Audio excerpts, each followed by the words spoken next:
Eto na yata yung pinakamahal na bagay na nabili ko dito sa bansang South Korea. Pinag-ipunan ko to ng halos 6 na buwan. Laking pasasalamat ko nga at sa wakas, mapapasakin na rin. Hello mga kabsat, Boss Joey here.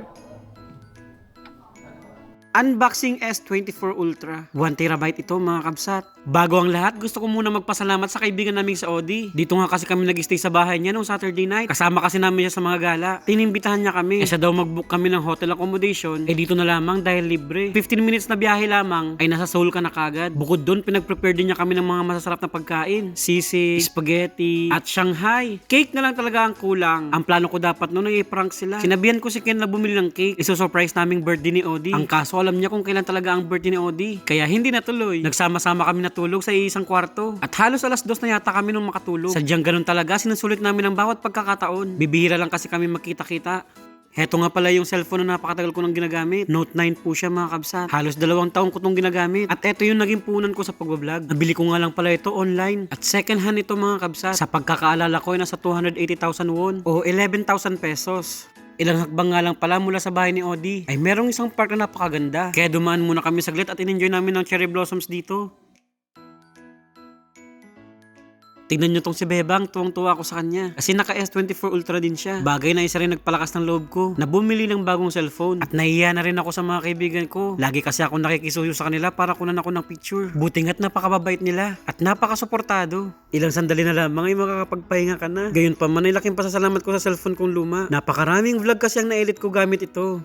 Sayang din kasi yung mga magandang lugar na napupuntahan ko. Lalo na kapag nagsusulo akong mag-travel. Wala akong kuha kahit isang larawan. Puro video clips lang kasi ang lagi ko nakukunan sa DJI camera ko. Pero ngayong araw ay samahan nyo akong bumili ng bago kong cellphone. Bago ang lahat, how to get there muna tayo. From Shinonyon Subway Station ay hahanapin mo lang ang exit 5. Pero mas okay kung exit 7 ka lalabas. Kasi dire-diretso lang yung lakad mo at hindi ka natatawid. Mga isang minutong lakaran, makikita mo na kagad ang pedestrian lane. Tatawid ka lamang at nasa destination ka na.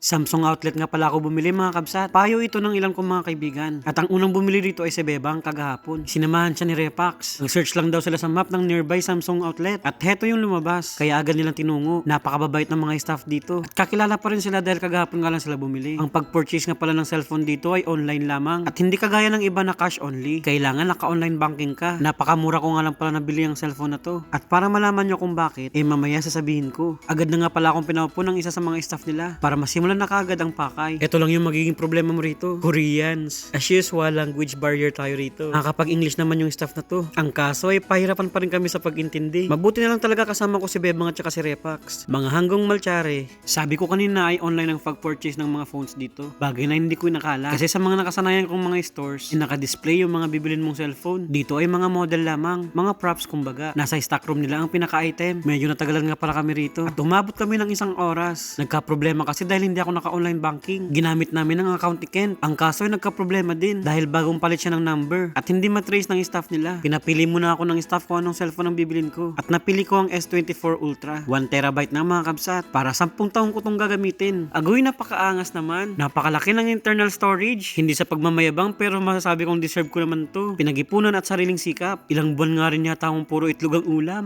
Pero joke lang dahil no choice naman talaga tayo. Yun lang naman kasi talagang alam natin lutuin eh. Nung nagka-problema ngayon kay Kent, yung kay Bebang na lang ang ginamit naming account. Transfer na lang namin sa kanya yung bayad. Buti nga at suportado nila ako. Kahit pa napakatagal na namin naghihintay rito. Sa wakas ay naging okay na ang lahat. At una si Bebang sa nag-congratulate sa akin. Kasi alam niya yung saya kung paano nga ba makapag-purchase nito. And finally, I got mine.